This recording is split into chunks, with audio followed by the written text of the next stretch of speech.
Today in class 10th we will start new chapter 9 named as electrical power and house hold circuit. देखिए इसमें दो section है, पहला section है electrical power का और दूसरा house hold circuit.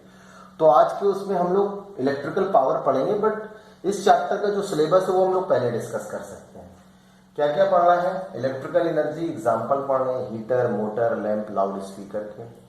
Electrical power, measurement of electrical energy, जो फॉर्मूला होता है W is equal to VIT, I square RT और V square R into T। Electrical power पढ़ना है, VI उसका फॉर्मूला VI I square R V square upon R, और unit पढ़नी है SI unit and commercial unit, दोनों पढ़नी है। Power rating of common appliances, जो कॉमन अप्लायंस पे जो पावर रेटिंग लिखी होती है, मतलब कितने वॉट कितने वोल्ट पे ये अप्लायंस काम करता है, उसे हम पावर रेटिंग कहते हैं, वो पढ़ना है। House hold consumption of electrical energy, electrical energy जो कंज्यूम होती है हाउस होल्ड में, उसको मेजर करने का तरीका। Calculation of total energy, total energy कैसे कैलकुलेट करते हैं, कंज्यूम्ड बाय इलेक्ट्रिकल अप्लायंस, ठीक, जो फॉर्मूला होता है वो पढ़ना, और इस पे सिंपल न्यूमेरिकल प्रॉब्लम पढ़नी है।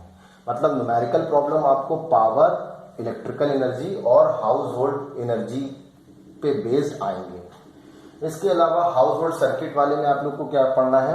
House hold wiring system, tree system, ring system जो होता है, इसका बेसिक चीज पढ़नी है। मेन सर्किट का डायग्राम पढ़ना है, 3 वायर्स वाला, लाइव, न्यूट्रल और अर्थ, विद फ्यूज, फ्यूज के साथ। Main switch and it's advantage, main switch क्या है और उसकी एडवांटेज बताइए। सर्किट डायग्राम उसका पढ़ना है। 2 way switch staircase wiring, जो 2 वे स्विच जिसे स्टेयर केस वायरिंग कहते हैं, उसका पूरा सर्किट डायग्राम पढ़ना है। नीड फॉर अर्थिंग, अर्थिंग की क्या जरूरत है ये पढ़ना है। 3 पिन प्लग एंड सॉकेट, दोनों मतलब प्लग और सॉकेट दोनों का डायग्राम पढ़ना है। Conventional location of live, neutral and earth points in 3 pin plug, 3 pin plug में कौन सी पिन में अर्थ वायर लगाते हैं, किसमें लाइव वायर लगाते हैं, किसमें न्यूट्रल, उसकी कन्वेंशनल लोकेशन पता होनी चाहिए। सेफ्टी प्रिकॉशंस का मतलब हुआ किसी इलेक्ट्रॉनिक डिवाइस को यूज करने से पहले क्या क्या सेफ्टी प्रिकॉशंस हमें लेने चाहिए यूज करते वक्त या करने से पहले, वो पढ़ना है। Conventional colour coding of wire, मतलब लाइव वायर का कलर क्या होना चाहिए, न्यूट्रल वायर का कलर क्या होना चाहिए, अर्थ वायर का कलर क्या होना चाहिए, ये पढ़ना है। अच्छा, इस सेक्शन में कोई न्यूमेरिकल वाला पार्ट नहीं है, तो न्यूमेरिकल प्रॉब्लम नहीं पढ़ना है। न्यूमेरिकल प्रॉब्लम आपको इलेक्ट्रिकल एनर्जी और पावर से आएगा, ठीक। Let's start. Measurement of electrical energy, देखिए सिर्फ इसमें फॉर्मूला आपको पढ़ना है। मान लीजिए Q चार्ज को V पोटेंशियल के बीच ले जाने में W काम करना पड़ता है, तो ये जो W होता है इसी को कहते हैं इलेक्ट्रिकल एनर्जी। तो इलेक्ट्रिकल एनर्जी वो काम होता है जो किसी चार्ज को ले जाने में किया जाता है किसी पोटेंशियल V के पास। तो W is equal to Q into V लगा सकते हैं। अच्छा, Q क्या होता है? चार्ज, और चार्ज बराबर क्या होता है? Current into time. तो एक W का फॉर्मूला बन जाता है VIT। V क्या है? पोटेंशियल, I क्या है? करंट, और T क्या है? टाइम। अब इसको जरा एक्सप्लेन कर देते हैं। Let a current of I ampere flows through a conductor of resistance R ohm for a time T second when a source of potential difference V volt is connected across its end। Current है I, resistance है R, time है T और potential difference है V। तो electrical energy W के क्या क्या फॉर्मूले बनेंगे, देखिए। पहला आता है W is equal to VIT, जो हम लोग पहले भी डिस्कस कर चुके हैं। इसके बाद आता है अदर एक्सप्रेशन में आइए, तो दूसरा जो फॉर्मूला इसका बनता है वो ये है W is equal to I square RT, ये दूसरा फॉर्मूला है। और तीसरा है W is equal to V square T upon R। तो इन तीनों फॉर्मूलों को एक साथ देख लीजिए, या तो हम W is equal to QV लगा दें, या VIT लगा दें, या I स्क्वायर RT लगा दें, या V square T upon R लगा दें। ये है इलेक्ट्रिकल एनर्जी का फॉर्मूले। मतलब ये फॉर्मूले आप याद कर लीजिए, इस पे बेस्ड कोई भी न्यूमेरिकल होगा वो फंस जाएगा। अब आता है SI यूनिट। देखिए इलेक्ट्रिकल एनर्जी की SI यूनिट जूल होती है। एनर्जी किसी भी तरह की हो उसकी SI यूनिट जूल ही बोलते हैं। नेक्स्ट आता है electrical power and its expression. Power क्या होता है? The rate of doing work is called power. अब डूइंग वर्क तो नहीं है यहाँ पे, rate of consuming electrical energy is called electrical power. कि कोई अप्लायंस कितने टाइम में कितनी इलेक्ट्रिकल एनर्जी कंज्यूम करता है उसे इलेक्ट्रिकल पावर कहते हैं। तो एक तो formula P is equal to electrical energy upon time लगा सकते हैं। W का फॉर्मूले क्या होते हैं, VIT, तो T से T कैंसिल हो जाए VI लगा दें, या I स्क्वायर RT, T से T कैंसिल कर दें तो क्या हो जाएगा I स्क्वायर R। तीसरा फॉर्मूला क्या होता है V square T upon R, T से T कैंसिल हो गया तो V स्क्वायर अपॉन R। तीन फॉर्मूले बने, देख लीजिए यहाँ पे। एक फॉर्मूला है P is equal to W upon T, या W के अगर हम फॉर्मूले लगे VIT लगा दें, या I स्क्वायर RT लगा दें, या V square T upon R लगाए तो हमारे पास पावर का फॉर्मूला क्या बन जाएगा VI I स्क्वायर R और V स्क्वायर अपॉन R। देखिए W के फॉर्मूले में VIT I स्क्वायर RT और V square T upon R होता है। T अगर हटा दीजिए तो पावर का फॉर्मूला हो जाता है। अब आता है unit of electrical power. SI unit of electrical power, SI unit of potential difference volt होती है, करंट होता है एम्पियर। तो देखिए हर फॉर्मूले के हिसाब से देखिए तो इलेक्ट्रिकल पावर की एक यूनिट हो जाएगी वोल्ट एम्पियर, या एम्पियर स्क्वायर ओम, या वोल्ट स्क्वायर पर ओम, ये बना सकते हैं।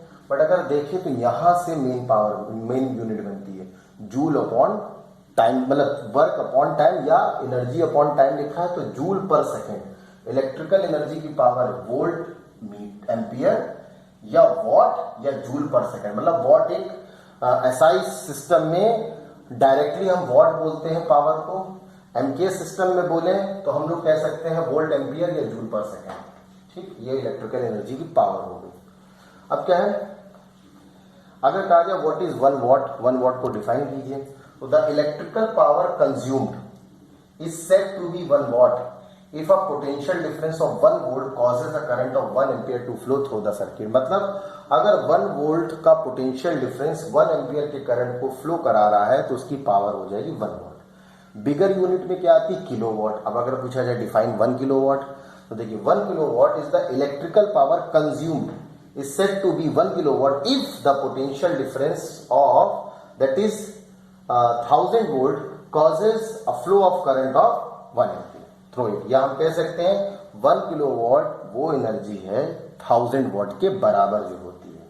और बड़ी यूनिट में आ जाएंगे मेगावाट या फिर हॉर्स पावर। मेगावाट 10 की पावर 6 वॉट होता है, हॉर्स पावर का मतलब हुआ 746।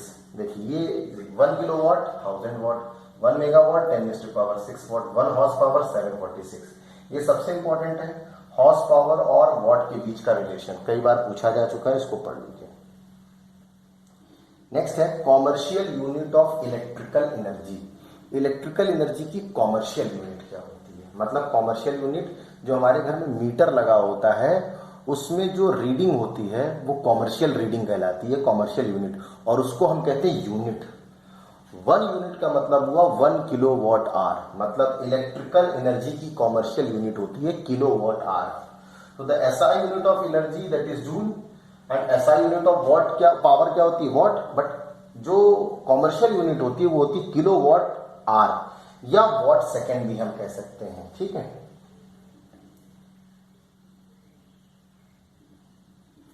देखिए आता है वॉट आवर, मतलब जो कॉमर्शियल यूनिट होती है या तो वॉट आवर होती है या किलोवाट आवर होती है।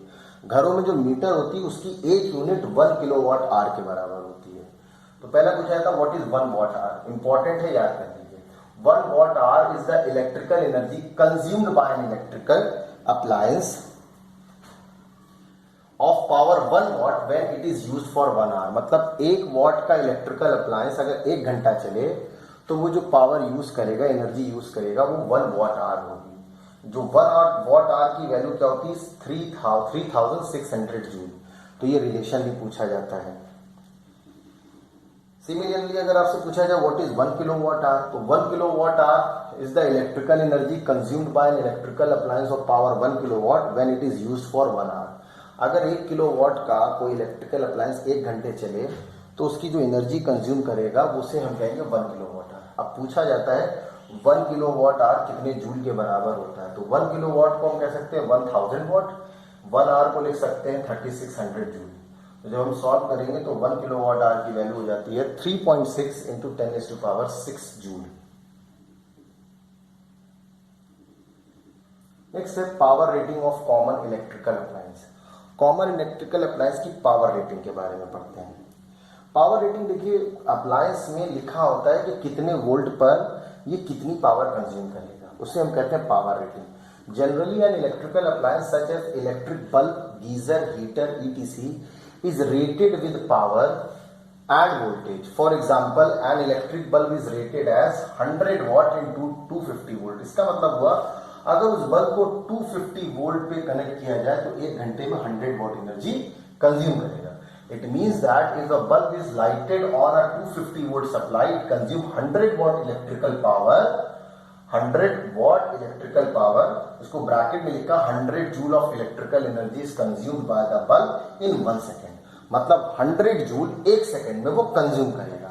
From this rating we can calculate the following 2 quantities. Resistance हम कैलकुलेट कर सकते हैं जो कि नहीं बदलता। सेफ लिमिट ऑफ करंट कि मैक्सिमम कितना करंट हम उससे पास कर सकते हैं। देखिए from relation P is equal to we square upon are लगा दे। P पता है, V पता है, तो R हमें पता चल जाएगा। तो R बराबर क्या होता है, वोल्टेज रेटिंग, जो लिखी हुई वैल्यू होती है उसे कहते हैं rating, voltage rating upon power rating. ठीक, तो हमें रेजिस्टेंस पता चल जाएगा।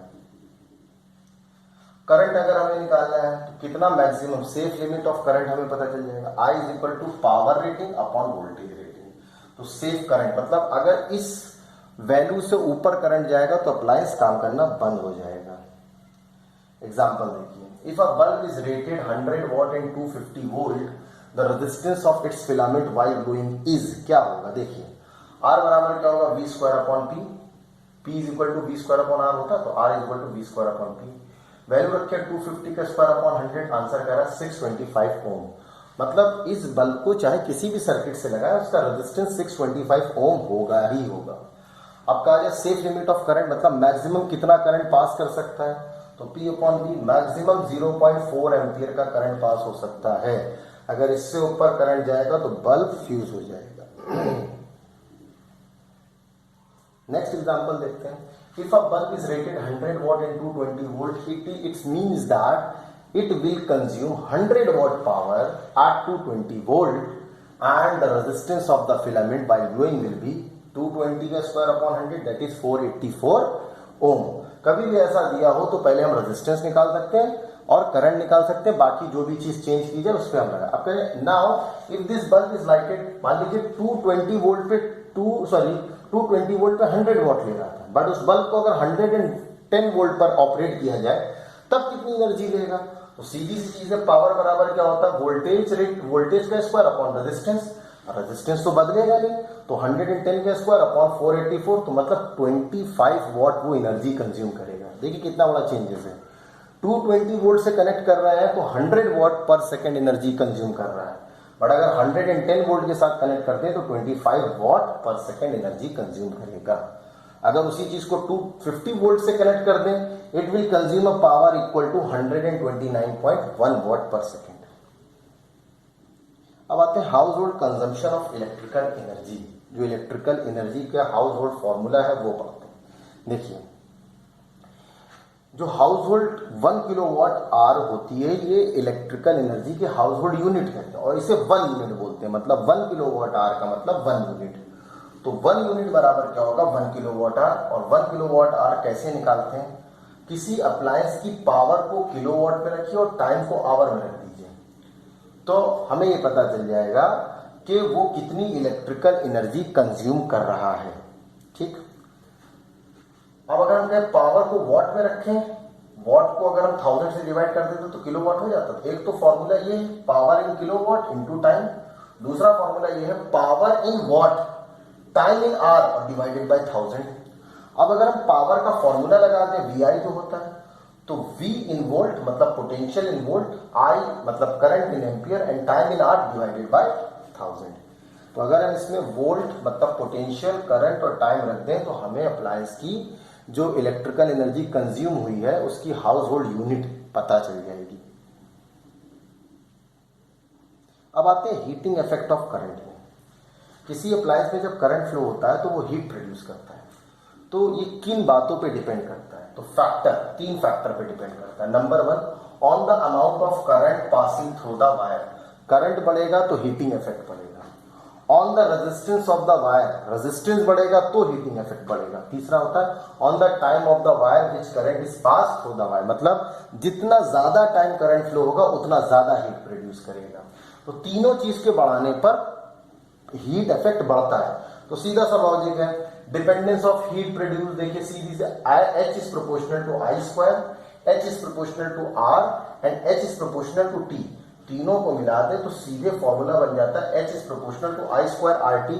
इसके लिए प्रोपोर्शनलिटी कांस्टेंट होता है 1। तो ये हीटिंग इफेक्ट का फॉर्मूला याद कर लीजिए, सिलेबस में नहीं है बट किताब में दिया है तो इसलिए पढ़ा दे रहे। H इज इक्वल टू क्या होगा I स्क्वायर RT, और देखिए ये वही है जो इलेक्ट्रिकल एनर्जी का फॉर्मूला है, ठीक है। तो where I is an ampere, R is in ohm and T is in second, the relation is known as Joule's law of heating. पढ़ लीजिए जूल्स लॉ ऑफ हीटिंग क्या है, ये नोट कर लीजिए। बस खत्म। नेक्स्ट टर्म में इसके आगे का हम लोग पार्ट डिस्कस करेंगे।